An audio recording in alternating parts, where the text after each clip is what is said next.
Welcome to the narrated step-by-step tutorial for my painting Maine Inlet. The photograph on the right is the reference and inspiration for this painting. It's a photograph I took while exploring the Maine coast. I did my pencil sketch using a B pencil on a quarter sheet of 140-pound cold press linocoral watercolor paper. It's 11 inches by 15 inches. As always, my sketch consists of a drawing of the major shapes and enough information to get me started in the painting process. A lot of it will be developed throughout the painting process. I often use just a vertical line to indicate the placement of trees in a landscape. Before I begin to paint, I'm going to apply some liquid masking fluid. I'm going to put some in this area here around these rocks in the water to create the textures created by the grass that's growing up in this area. I like to use liquid masking fluid to create textures, especially in my landscapes. I use a variety of techniques with this application to create these the suggestion of these grassy shapes. I'm using a plastic squeeze bottle that I've filled with liquid masking fluid. I'm using the Incredible White Mask is what I like to use. It doesn't have any dye or coloring in it, and it doesn't stain. The bottle that I'm using, I've filled, is a plastic bottle. It's inexpensive. They're used for filling up with glue and used in quilling. But it's a cost-effective solution to being able to use this as a fine line masking pen. There's a number of people who don't like to use masking fluid, which is fine. It's all a matter of personal preference as far as I'm concerned.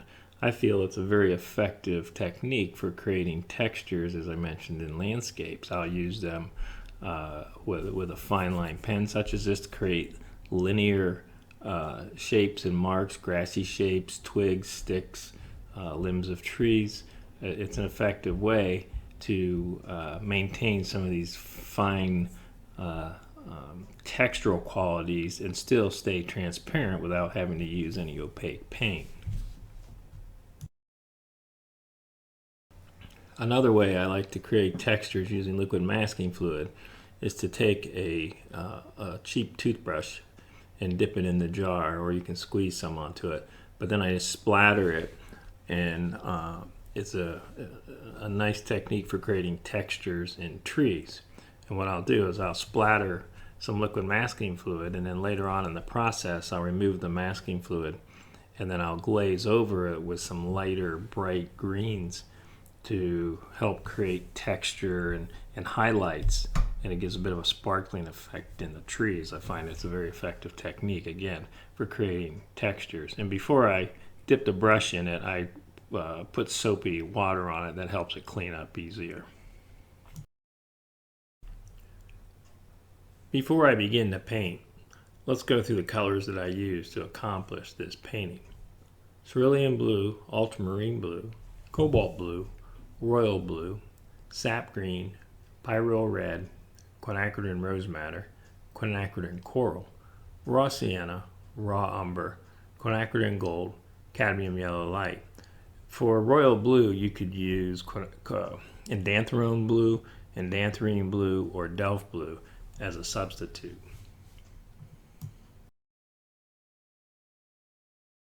Some people, when they mix some of my color combinations, especially cerulean blue with raw sienna, they get a greenish cast to their mixture, and that seems to be more prevalent with a PB35 formulations of cerulean blue. The one I use is a PB36. I don't seem to get that green cast to my mixtures. Here I'm going to set my palette up to paint the sky and the water with a wash. So I'm starting with some cerulean blue. I'm going to add a little bit of rose madder quinacridone. So I'm creating a bit of a violet, red-violet tone there. And then I'm going to bring in some raw sienna. So this is going to start to neutralize these cool blue and violet tones. And the violet blue mixtures are going to neutralize the raw sienna just a bit.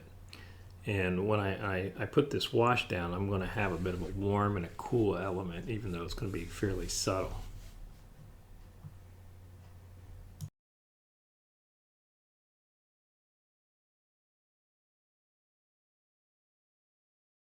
I begin to apply my sky wash with a 1-inch flat brush. It's a squirrel synthetic mixture. And I'm beginning with some of the warmer tone that I mixed on my palette. So it's the mixture that has a larger percentage of raw sienna in it.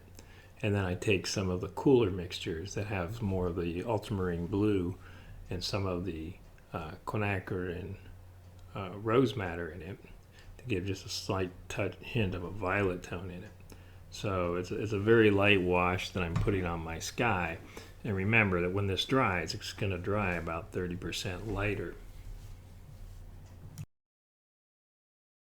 Next, I'm going to take some of these same colors and I'm going to take them down into the water. So it's picking up the reflection of the colors in the sky. And I'm still using a 1-inch flat brush. My brush is saturated. It's fully loaded, so when I touch it to paper, it gives a very good coverage. I'm working wet on dry. If when you're painting this, you're getting textural qualities and you don't get complete coverage, you probably don't have enough water in your brush. You need to load it up more. So when I'm painting like this, even though I'm painting wet on dry, I'm using a saturated paintbrush. So when I apply it to paper, it gives a very good coverage, and I don't overwork it. I just brush that paint on and then I leave it alone. But I will come back and add some other color to it now that it's wet, and it'll flow into it. So here I'm bringing a little bit of a stronger blue tone into some of this area where I already have a wash, and now I'm working wet into wet. So these colors are still a mixture that I just showed you with the ultramarine blue, the rose madder, quinacridone, and some raw sienna. And this mixture I'm applying now has a larger percentage of the ultramarine blue in it. So it's a much cooler, deeper blue tone.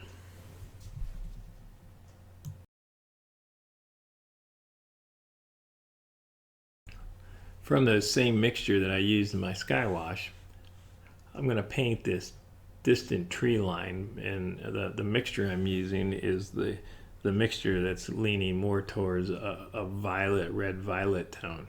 So it has a larger percentage of quinacridone rose madder in the mixture. But it's the same colors that I was using with the sky, the same colors from my palette. So just a very simple, cool wash that I'm putting in this distant tree line.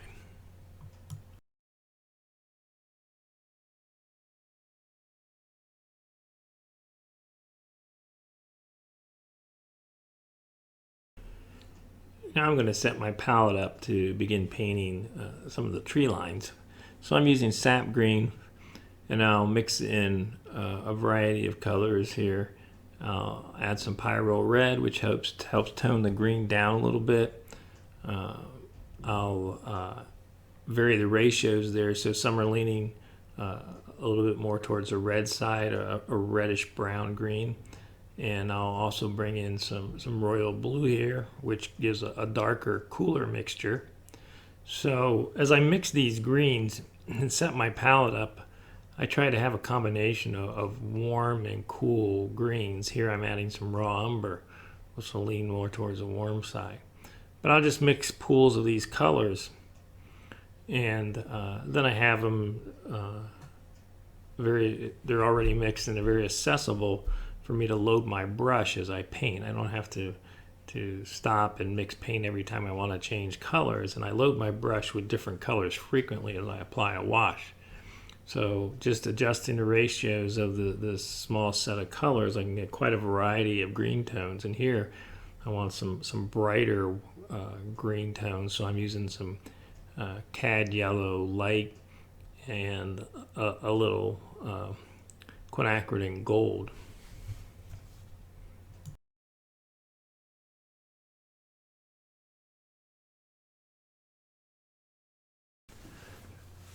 So here I'm going to begin to work on one of these tree lines that's closer to us. It's more in the distant middle ground than the far background. So it's going to have colors that are leaning more towards the green and some brown tones and some gold tones.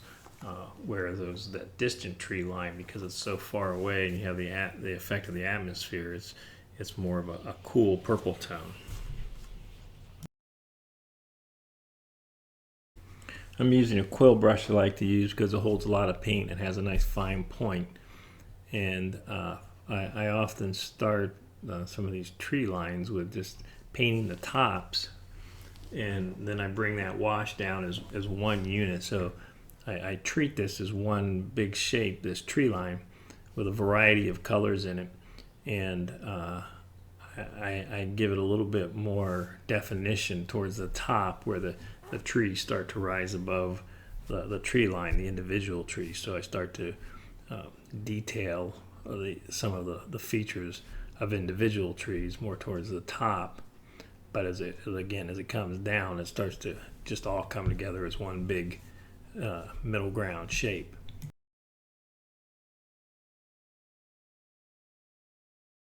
As I bring that wash down, I'll bring it across to completely fill out the shape of that tree line. So these mixtures are the ones that were on the palette that I just showed. They've got a variety of combinations of sap green with pyrrole red, some quinacridone gold in it. There'll be some cad yellow at times, but there'll be also royal blue and some raw umber, but just a variety of kind of green tones, brown tones, reddish tones, gold tones, and some are leaning towards the warm side and some are leaning towards the cool side. And the value is fairly dark value. Once it's dried, it's going to read as a dark middle value.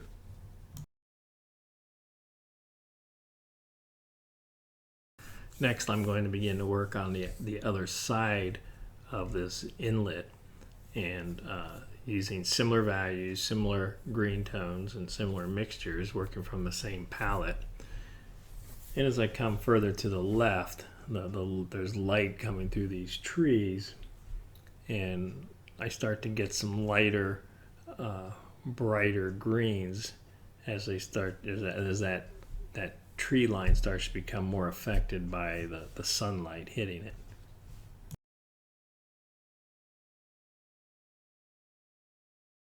You can see to this point it's similar to the tree line on the other side, although it's a little lighter, a little bit more refreshing, brighter greens. It's actually a little closer to us in the foreground than the other one.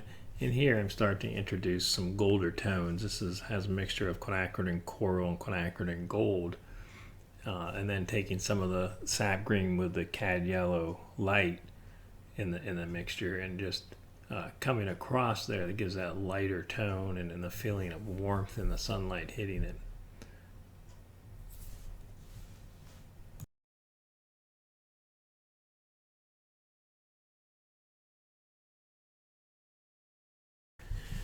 The tree line on the left, as I painted it, is a big shape, and it has some treetops coming up, but it doesn't have a lot of definition.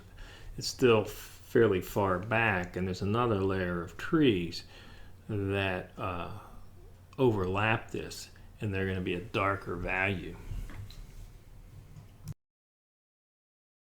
I've inserted the reference photo in the lower left corner there, and you can see how if you look at that on the left, those tree lines, they almost read as just one big shape, but if you look closer, you can see there's a few layers that need more definition. So that's what I'm doing now, and I'm doing it more with value, where I'm applying these darker green tones over top of this tree line that I painted. So the value starts to define them more in terms of where they sit in space as far as foreground, middle ground, background. These tree lines are all kind of middle ground, but Some are a little farther back than others. And value is a way to help differentiate the placement and the spatial relationships of the elements in your composition.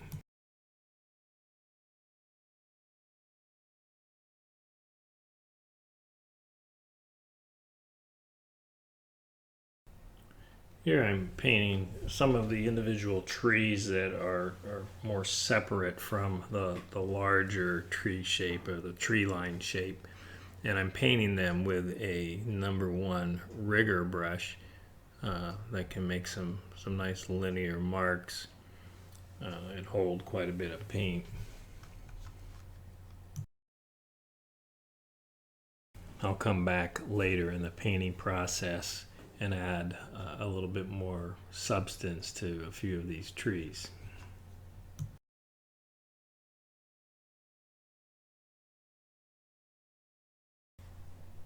Now I'm going to paint the trunks of some of these taller tree shapes. And I'm just using a dark mixture that's come out of the mixture, the variety that I have on my palette. It's actually, some of this is a bit of a dark green, some of it has a little bit more raw umber to it. I'll come back and add some warmer, redder tones to this using some mixtures that have maybe some quinacridone coral and some quinacridone gold, a little raw umber. But right now I'm just getting the placement right for some of these trees in this tree line.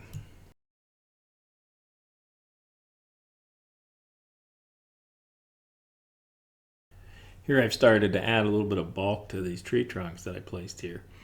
And I'm working with a dark value. And the brush I'm using for this is a synthetic sable. It's one of the Princeton Aqua Elite synthetic sables. That's an Aqua Elite. It's a #4 round. It has a very nice point and holds quite a bit of paint. And that fine point allows me to create some of these kind of textural qualities that we have at the top of these trees, of some of these firs or some of these pines, or combination of those and some deciduous trees. And now I'm going to take the side of the brush and just kind of drag it along the paper there to help give the suggestion of the texture that's created in these trees. And keep in mind that I had splattered some liquid masking fluid early in the process, and that adds to the textures that I get by dragging my brush along the paper. So it's not just the smooth texture of the paper, but I have some of the rough texture created by the splattering of masking fluid that aids in the creation of some textures here in these trees as I drag my brush sideways. And as I do this, you'll see me changing some of the colors, going from some dark, cooler greens to some warmer greens to some tones that are leaning more towards a reddish brown or a yellow gold tone. And it's easy for me to do this because I set my palette up ahead of time with a variety of mixtures that I can just grab at will as I paint. So as I paint this and bring this together towards the lower parts of these trees, it once again starts to form one larger shape. And I have to point out that for me, this is more of a suggestion of my subject matter here. I'm not trying to copy every branch and leaf that I could find in my photograph. It's a little different than trying to take a little brush and render every little element of a photograph. This is a looser, more suggestive approach. A lot with textures and patterns and shape and value, just to give the suggestion and let the viewer figure out a little bit of what's going on here.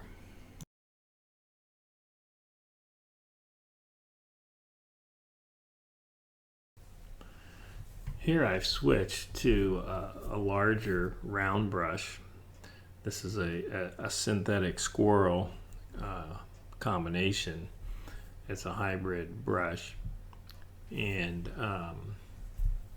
I'm painting this now as a big shape. So again, I'm not trying to seek out individual trees here. I'm just representing the larger shape that tree line represents.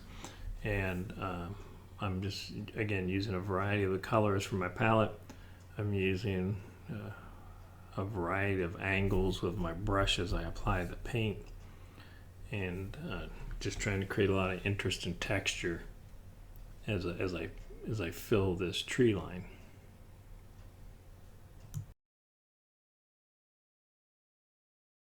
And because the trees in this area is kind of backlit by the sun, I'm using a lot of warm mixtures here. Some of this green here is warmed up with some of the quinacridone gold.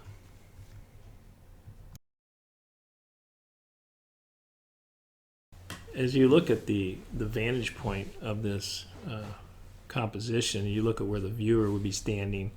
It's the topography of this is fairly spread out, and as you go back in the distance, and you're at a fairly low eyesight in relationship to the horizon. So some of these changes in the topography in terms of the textural qualities, the colors, the values, are very narrow bands as you look out into the distance. So I'm going to try and capture some of those right now.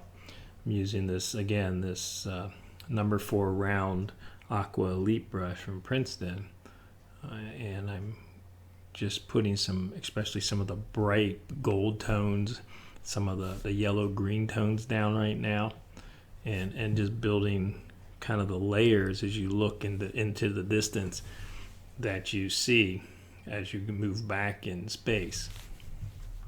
So it's changing from a green to a warm red brown to a gold tone, and then as you get farther back, you see that distant tree line. That's that kind of a red violet tone.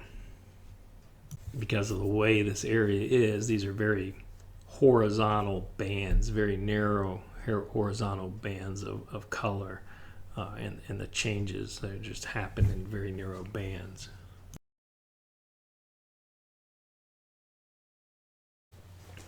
So here, as I move more towards the foreground, you start to see a different perspective on the contours of the ground here in the land, the topography, and the direction starts to come more towards you, rather than the horizontal band.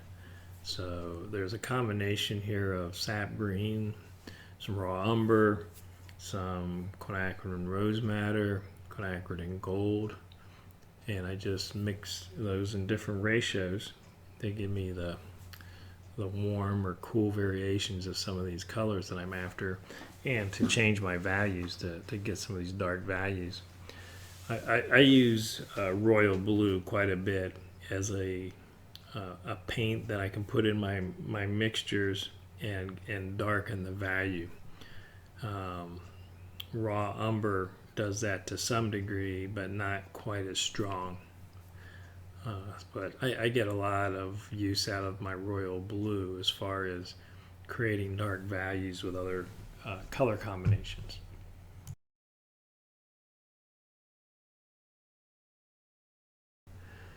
Now here I've painted most of that shoreline, and now I'm going to come in with a very dark earthy brown mixture using raw umber and some other colors mixed in, but to give that dark value that is really the reflection of the shoreline down into the water, but it's a very dark, large, dark, narrow shape here of this kind of earthy, deep brown color.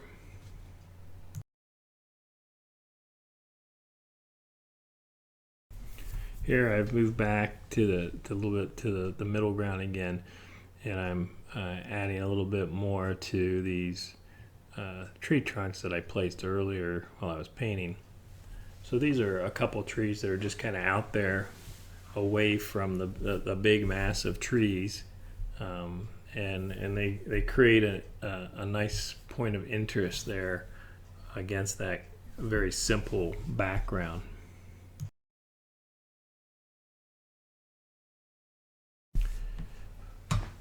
Now I want to provide a little bit more definition to this mass of trees that I have here. I want it to feel a little more bulkier and less flat, so I'm going to take a variety of warm and cool value tones and start to suggest some edge to this mass of trees.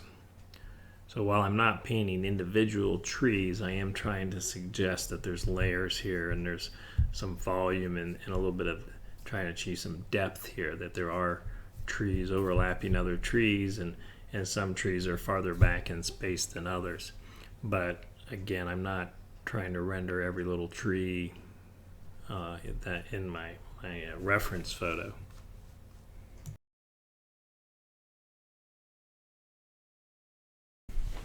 I'm working again with a large round wash brush, the synthetic and squirrel combination brush.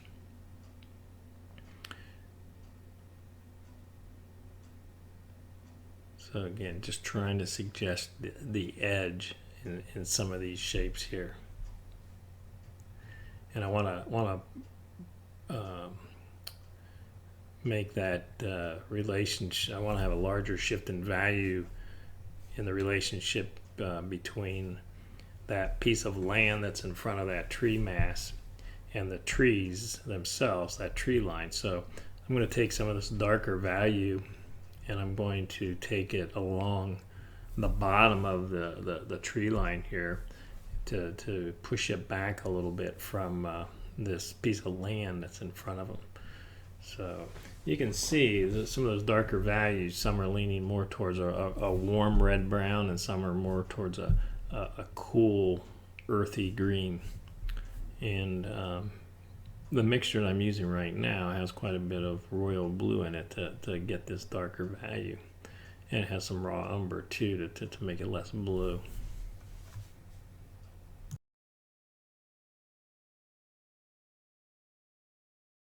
Now I'm going to work to capture the feeling of these little pieces of these little grassy areas here stuck amongst the rocks.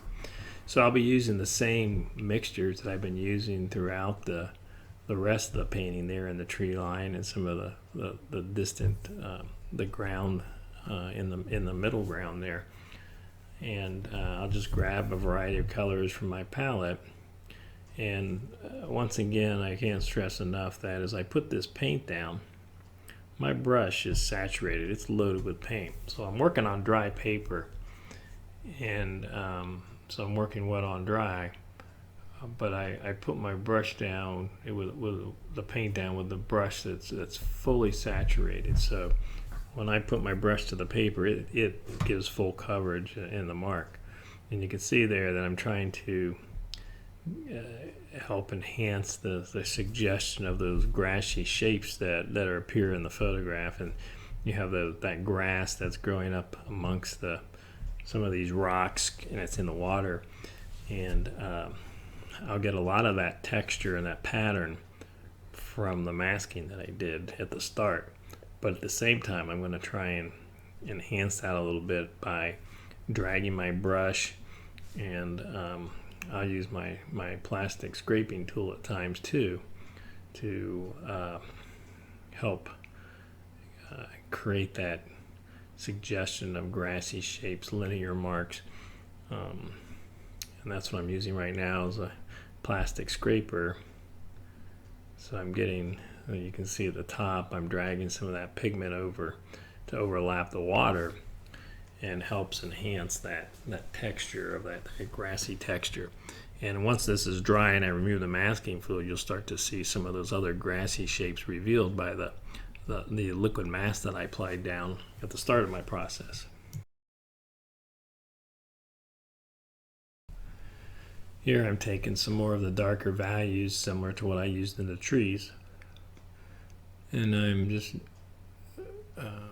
putting some dark valued shapes here at the base of what is really the rocks and the grass that's growing, that's amongst those rocks. And by putting this dark value, the other thing I'm going to do is when I do remove that masking fluid, it's going to be there's going to be greater contrast around some of those linear marks that I made. So you can't really see them right now, but once this is dry and I'm at a point where I lift that masking fluid off, you'll see a lot greater contrast in some of the linear marks that I made.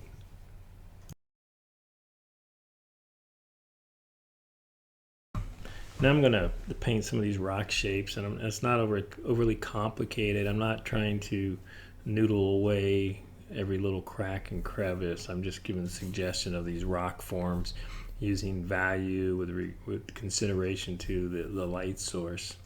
The color combinations I'm using are some of the raw sienna, cerulean blue, raw umber, quinacridone rose madder, royal blue. I'll have a little sap green in there, but just touches of that. The quinacridone gold brightens up some areas, or gives them a nice warm tone. And I'll be working on a variety of warm and cool colors as I paint these.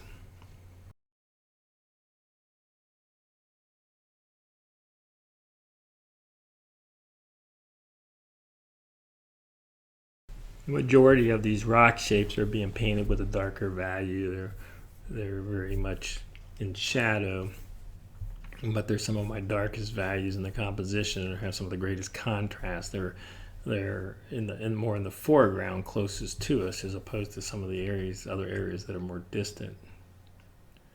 I have this large rock shape here on the other side of this point of land that sticks out into the water. So I'm going to paint that, and I'm using just a little bit of a warmer, still very dark value, but it's leaning a little bit more towards the warm side than some of these on this other side of this piece of land.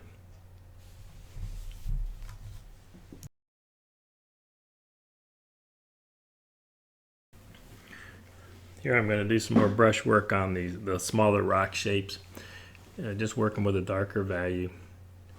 And there's a little bit of one on the other side there, just sticking up. And then I'm going to paint some of these here that are still closer to us. So I'm just trying to define the form using a dark value, and there's areas where the light source hits it and helps define some of the separation between some of these rocks that are kind of clustered together.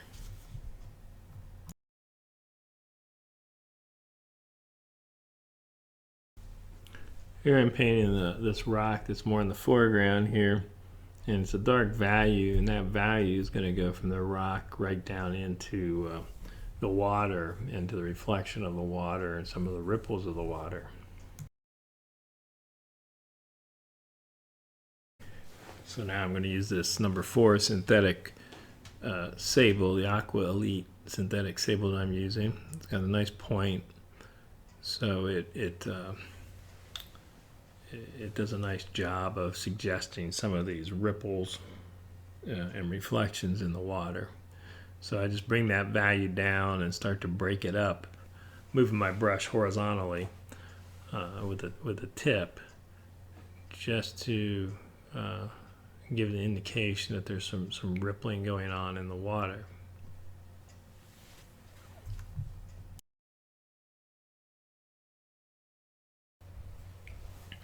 And I'm going to take this mixture here, this very, very dark value mixture, and brush and make some of these marks in other areas to suggest the ripples of the water.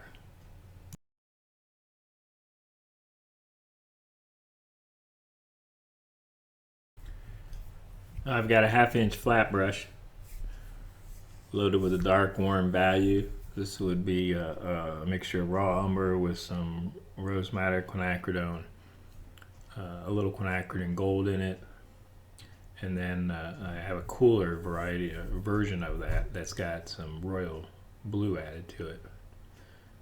So just very simple shapes, painting these dark values, And again, this is an area where, as I bring this dark value down towards the green grassy colors that I've put in there, that's where some of those grass textures have been masked with liquid mask early in the process. So there'll be a nice contrast against these dark values. I'm going to take the same dark valued mixture and move around a few places and place some darker valued shapes to strengthen the edge on some of the areas and provide some depth in others. So just making some dark marks here in this grassy area, and then I'm going to come over by some of these rocks and just take this dark value and place it on the bottom side and on the shadow side of some of these rocky shapes.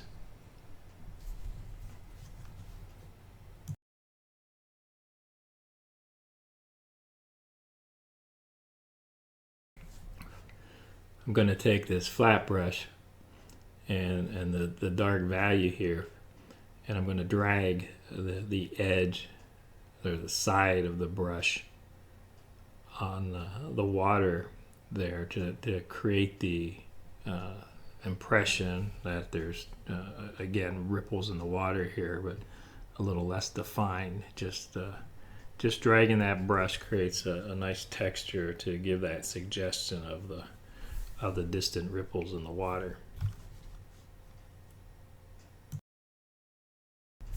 And as I drag my brush, I change the angle a little bit at times, and sometimes I put more of the edge of the end of the brush down to make a stronger shape or a stronger mark.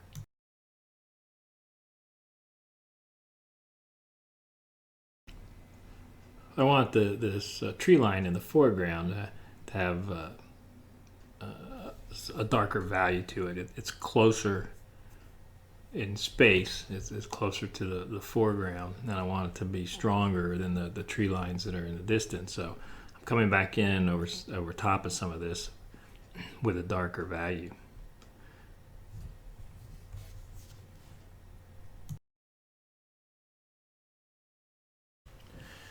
I'm using my my wash brush, a round wash brush here, and it's a very liberal application. It's a very watery mixture that I'm applying. My brush is saturated as I apply this to the paper, and some of those subtle changes that I'm putting this over will come through once this is dry, and I'm going to darken that value in a few of these areas also. And this area of this riverbank is the same value as those moving back in space. So I'm going to darken that a little bit so that looks like it feels closer to us. It's somewhat in shadow and kind of in that little pocket of the inlet of the waterway. But now it reads different than the land that's a little farther back.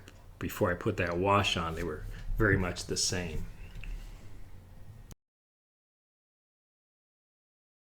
Here I'm going to take my 1/2 inch flat brush, and I'm taking a mixture here that is some ultramarine blue with a little bit of quinacridone rose madder in it, and then just a touch of raw sienna. So it's giving me a deeper blue, almost a violet tone, kind of a blue-violet tone that I can use to enhance the feeling of the water here.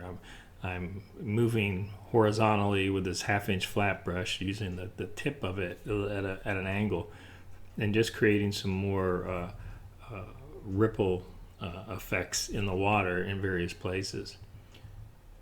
And as I get closer to the foreground here, there's going to give a little bit more shape to some of the brush marks that I'm putting down.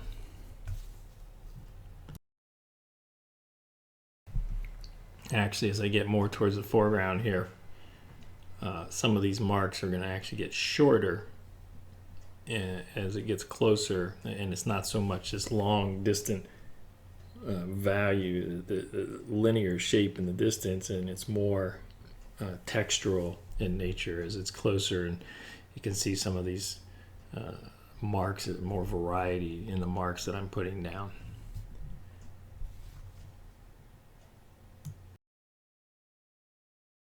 Now I'm at the point where I'm going to remove the masking fluid that I applied at the beginning of the process.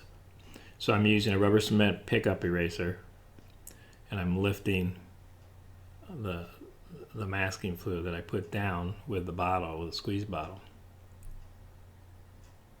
I always try to be careful not to drag my eraser into the tape from the inside out, because it'll peel it off the edges and won't hold the paper, but I come from the outside edge in when I can. And now that I've removed that, I'm going to start to glaze over some of these areas. So here, this is where I like to put a bright green wash over this.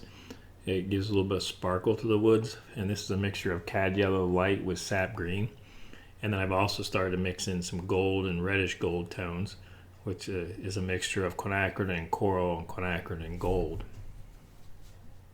And while I know there's people that again don't seem to like masking fluid, or like the fact that people work with masking fluid, I feel it's a very effective technique for creating these textures.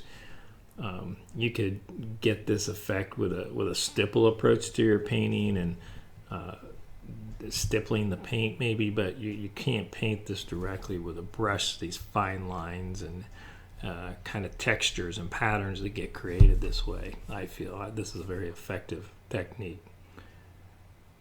And here again, I'm putting some of these kind of bright green glaze over this to give the suggestion of grass. And I don't set out to do a painting with a mindset that, oh, I'm going to do a masking fluid painting. I just set out to do the painting, and when I feel it's the best technique or tool for the application, then I use it. So in this case, as in a lot of landscapes, I like the textural qualities I get with this, and the effects that I get. So I'll use it a lot in landscapes. There's often times where I don't use any masking fluid in my paintings, but it just depends on the subject. And again, I feel it's all a matter of personal preference.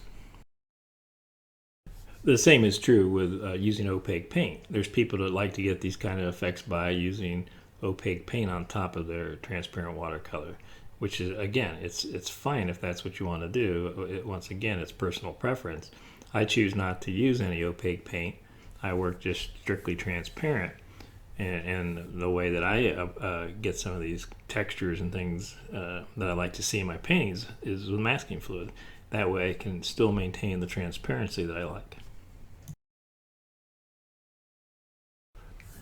Now I'm going to use a damp brush. This is a nylon brush about a 1/2 inch with an angle, and it's damp, and the nylon is stiff enough it gives a little agitation, and it allows me to lift some of these linear shapes in my tree line here. So I'm using it to give the suggestion of some tree trunks, and I just take the brush. It's damp, it's not dripping with water. It's hard to get a clean edge when it's dripping with water, but it's got quite a bit of moisture, but just to the point it's damp. And I just agitate that paint a little bit, then rub it with a Kleenex and with tissue, and it comes right off and gives a nice subtle suggestion of a lighter colored tree trunk in amongst all the green that I've put down. One of the things I like about working with landscapes are some of the patterns and the textures that are created. And here's another technique that I'll use to create a little texture on some of the rock shapes. As I'll take this spray bottle, and it's a spray bottle with a fairly coarse spray, and I just lightly spritz a little bit of water on there. You can also just put water in a brush, a small round brush, and tap it on your hand and get some splatter of water. But once you spritz it, just take a tissue and almost kind of strike your paper, and it will lift off some of the paint and just give a subtle texture to the wash that you've put down. Maybe a little hard to pick up in the video, but it's a pretty effective technique for doing this. In fact, one of my courses explores that technique fairly thoroughly, creating some of the textures in rocks and using that spritz as one of the methods. I wanted a darker value in that kind of pocket of water there, and I didn't want to lose the edge, that grassy feeling to the edge, so I took my scraper and scraped that darker value into the lighter green wash so I maintain that kind of grassy feeling.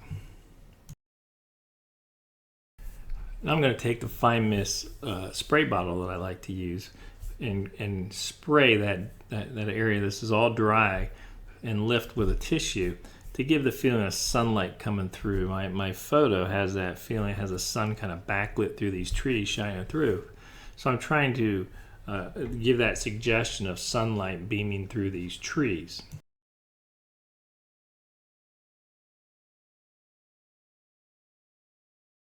To strengthen those bands of light, I'm going to take my wash brush with a very watery mixture of sap green with a little pyrrole red in it to help enhance the feeling of that light coming through. And I'm going to take my spray bottle and spray on top of those brush marks that I have there and soften their edges a little bit.